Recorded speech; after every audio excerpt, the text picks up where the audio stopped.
Hey, welcome back to the Ping Pong Flick Show. My name is Chris Wong. Now, I did not get a chance to do some videos last night. I had a prior engagement, and I had a whole bunch of DC, a little bit of news. It's not big news, but just little tidbits and stuff I was going to put together, and I was going to talk about the timeline and blah, blah, blah. But some big news, big events dropped today. Large things, if you're interested in this type of the Snyder Cut and Man of Steel, BVS, maybe a continual, what should have happened, Justice League, if you're interested in that, and some conspiracy theories, if you will. But I decided to do this first, and then maybe tomorrow I'll get back into the DC timeline of the future movies and stuff like that. So we'll see what happens with that, if any more bombs drop. But this excites me to no end. So first of all, Vero. Zack Snyder's been posting on Vero. He's got that thing that Fiona sent him. It's kind of cool. And he posted something about Fountainhead. And then he posted this today out of the blue. Really, nobody really instigated it. I know there's some things that Justin Narth. I know I'm going to talk about that Supergirl thing maybe tomorrow, but for this one, though, it just popped out of nowhere, and it is a Zack Snyder shot, right? And this is it. He calls it, first of all, I shot it. #JL. And so this is alluding to the conversation he had before about someone saying that what about this shot that Warner Brothers did, or I think Joss did or something, and he says, first of all, I shot it. So that comment, he pulled it to this photo, and this is the photo of Jim Gordon looking up at Batman without that weird tarp thing in the way. The full shot, right? It's not blurry, it's not ugly. The colors are magnificent. The photography is unreal. This is a Zack Snyder shot. The composition, the angle of the dynamic of that shot, this is definitely Zack Snyder. And I am so blown away by what is here. Like, this is what we want to see. This is the kind of shots we want to see in the movie, which we probably had in the movie, and probably had in the Snyder Cut. Now, is he still alluding to it? Maybe, and maybe not. You know, there's some people who are speculating and analysis of this, because it's the first one to kind of reveal about there's something up to believe and hope and all that. You know, we got the Snyder Cut. We got the Henry Cavill as Superman. We had Barry Allen, a cut that we've never seen with his glasses. We've got Ray Fisher, the football scene. We got the funeral scene, or the burial scene ground where they're getting Superman's body. And that's something we've never seen. We had the Wonder Woman in it. We had Aquaman with the wave, title in the wave, and we also seen. Well, that's pretty much it. And so, we saw Iris West, and then now we see finally Jim Gordon and Batman, right? So they're kind of counting down. It's like, is this the last one? This is the last one before something happens, before something's announced. You know, maybe something coming soon. I still think there's probably one more, maybe like a Wonder Woman one, even though there was the burial scene. But if that's what he intended, I don't know if he intends this. I don't know what's the deal with him able to show these shots. This is obviously a shot from the movie, not the Lennox camera. And I gotta look back. Was this in the trailer? I can't tell. But this is obviously a shot that he put out, that he actually shot himself, the full composition of it, without just zooming in on Batman and the little white tarp that blocks the view of Batman. So that is so cool that he's in there. #JL. It's even more relevant, more revealed now. It's not hinting at anything. He's literally just throwing it out there. I did that. That's my shot. This is how it should have been, and I'm glad that he's really outspoken about it. I hope he becomes more outspoken about it, and it's so interesting, and how he's able to use these shots. Right? I've said it before. Like, there's got to be something, right? I hope there's something. I hope there's something going on. So it's interesting that he's doing this, and what is it ending up at? I mean, we've got CinemaCon. right? The Warner Brothers CinemaCon is this Tuesday, I believe. So there may be something to do with that. I mean, this is just conspiracy theory, people. This is just me hoping. It's just me. A lot of people are hoping that some kind of announcement is soon. I'm not saying there's going to be anything really, but we're just thinking about stuff. And someone actually put up, now Kenny Anderson, Andreessen, had put up this post, one of Zack Snyder's Vera post, and it is about Fountainhead, right? You look closely at this Vera post, and he read a book, and it says, reading this masterpiece, Darrow is so good. So you zoom in on it, you see the hard-boiled, whatever that is. Maybe that's a detective or something. Maybe that's Jim Gordon. But so we're trying to find clues, and maybe we're just trying to look too hard and trying to look at things, and maybe he really intended to just put that out, right? This is what he's reading. On the right side, if you zoom in, it says the Fountainhead. On the top side, there's part 3, there's part 5.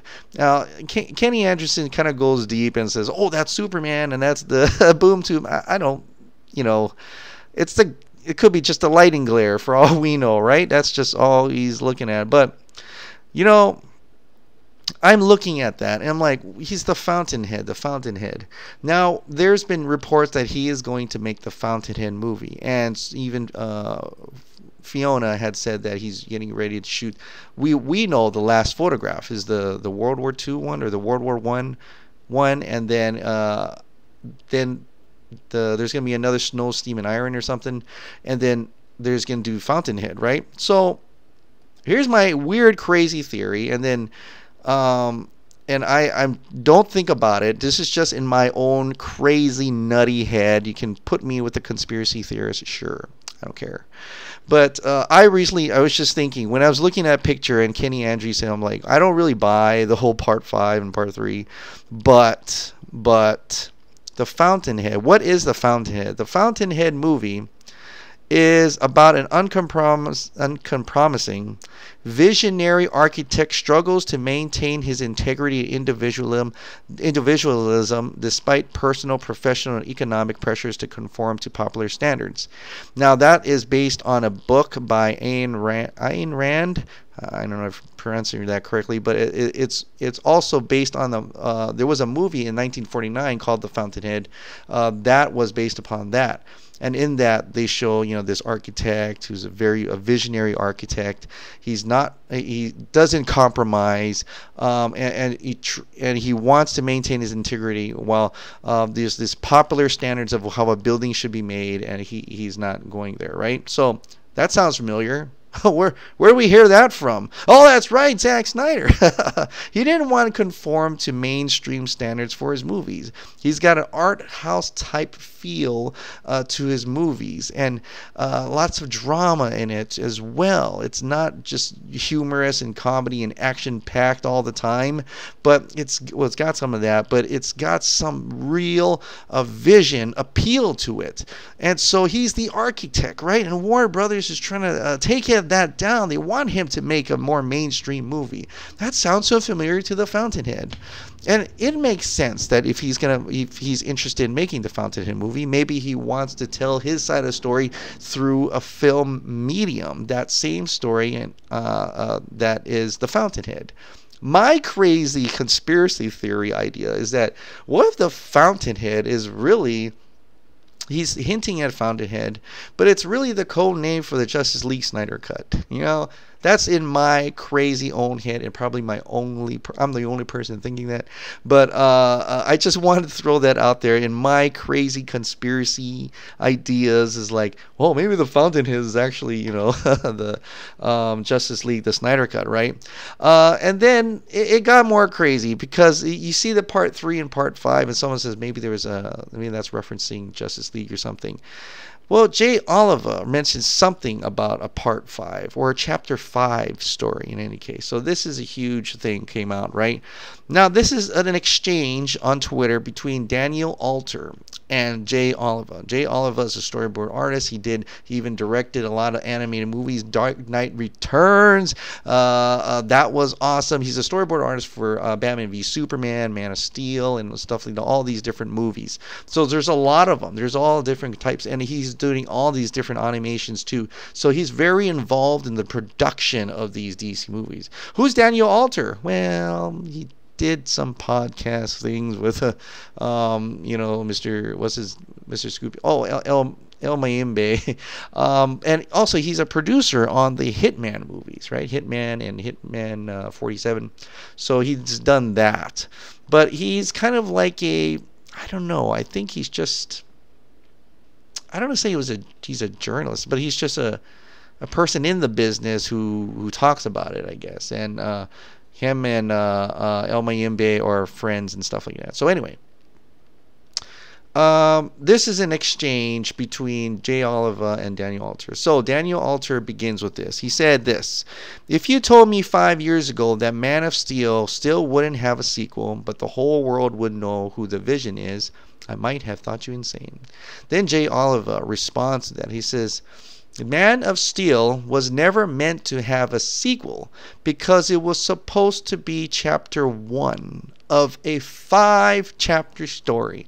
Notice how BVS follows exactly after MOS. It's like book 2 of Harry Potter. So first of all, I'm like, wow, he responded. Second is like, 5?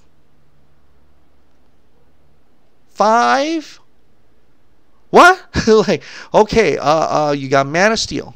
You got Batman v Superman. You got Justice League Part 1, Justice League Part 2. 5? There's something here we have not seen or heard before. Now, he keeps dropping bombs, right? So Evan Almighty, it's a person after, says 5? Man of Steel, BVS, JL2, and Jay Oliva just says, yep. Now, he can't say more, probably, because he's under, but that slightly bit of news is very interesting enough to hear, right? And then, this dude just continues. Daniel Alter continues to put his 2 cents in. So he goes, dude, that's revisionist history. BVS became the sequel to MOS after it underperformed at the box office. And by now, there could still be a sequel to MOS. Next, you'll tell me Justice League was never meant to make that much money. Then Jay Oliva comes back up. It's like, first of all, Man of Steel underperformed. It was a hit. After the very subpar 200 or 300 million Superman Returns, Man of Steel did 660 something. That is a hit in comparison, and that's why they said let's make it more. So anyway, but Daniel Alter said that, and then Jay Oliva says, "Well, Daniel, with all due respect, who would know more about this, you or I? It's not revisionist history. Seriously, I take offense to you insinuating that I don't know what I'm talking about." Daniel, he's not stopping. He's coming back and he says, dude, I love and respect your work, but it's widely known around town why BVS became the sequel to MOS. And Jay's like, please educate me. This is the dude who's the story. He's part of the production crew of this movie. Anyway, Daniel Alter says, after Man of Steel was a big disappointment at the box office. Along with corporate changes and creative fights, the decision was made to move ahead with BVS as the next movie. It was not the plan before the film came out. Anything else is spin. I won't toe that line. Okay, here we go. Jay Oliva responds back in a lot of tweets, and he goes like this. Okay, school's in session.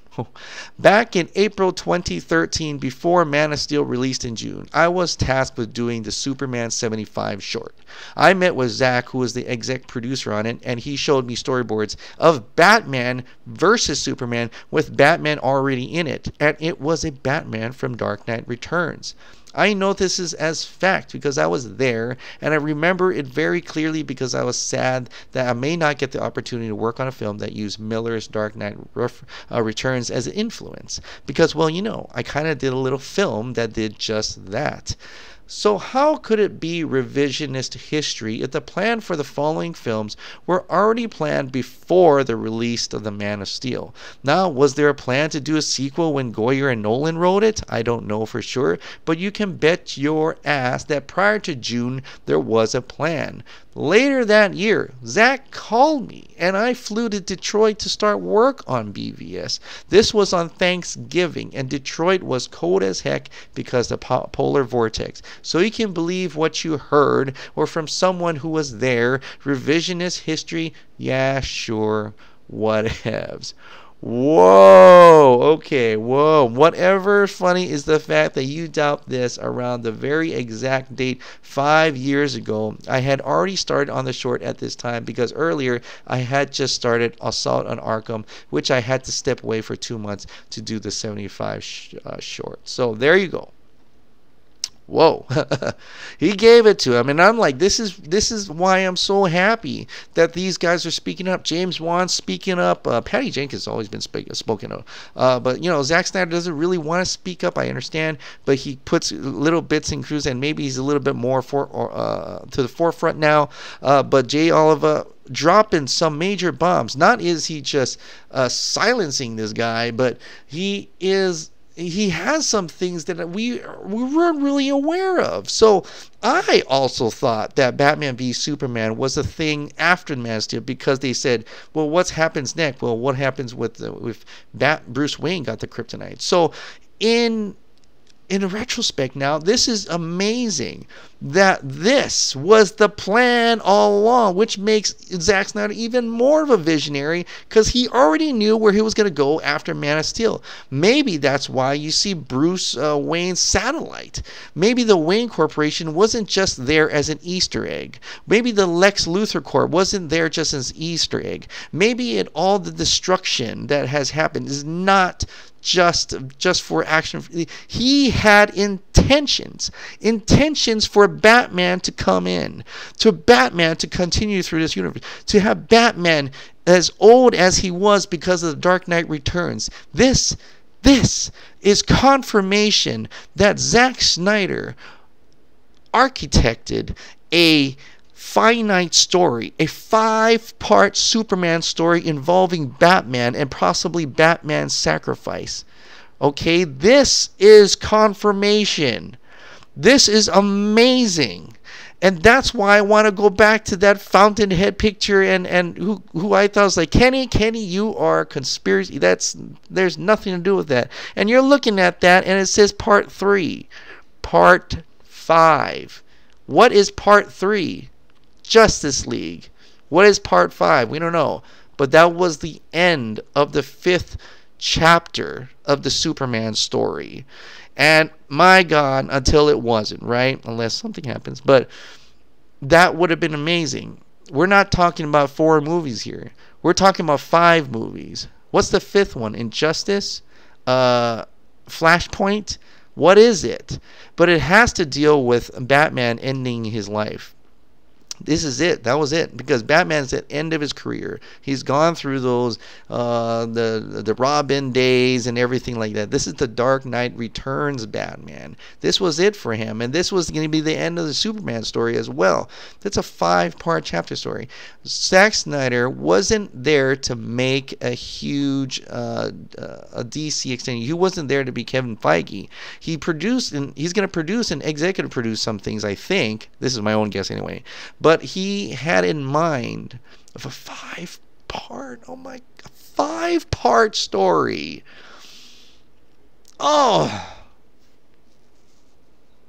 I really wish one day we would get to see that. Maybe an animated for Jay. Oh my God, Jay Oliva, if you could do like an animated movie, have them sign off, man. A 5-part DC animated film. You can even go back to the first Man of Steel. Just do your own thing so that's like in a set. Or you can just continue on. That's fine. Just continue on. Something. I don't care if it's an animated form. I would have want to see that incredible vision in itself. And I think Warner Brothers really messed up on that, man. Just like in the Fountainhead, man. Just like in the Fountainhead. So anyway, those are incredible bombs that dropped today. An incredible exchange of tweets at each other. I don't know, man. I really don't know. I hope something happens at CinemaCon. I'm not really gonna, I know Aquaman press tour has begun, and so we may get some stuff from CinemaCon, but more likely maybe San Diego Comic Con. But who knows? Who knows? CinemaCon had last time had the Justice League there, so let's see what happens. All right, guys, what do you think of all this? I mean, it's just totally crazy. But if you're, which I think you're probably a fan of the Snyder Cut or wanting to see the Snyder Cut, that's why you clicked on this video anyway. Let me know your thoughts down below of everything, and let's see what happens, guys. Let's pray. Cross our fingers, cross every finger and toe, and let's pray and hope that we get a Snyder Cut, and one day we'll get to see his entire vision come to fruition. All right, guys, thank you so much for subscribing. Thank you so much for watching. I'll see you next time.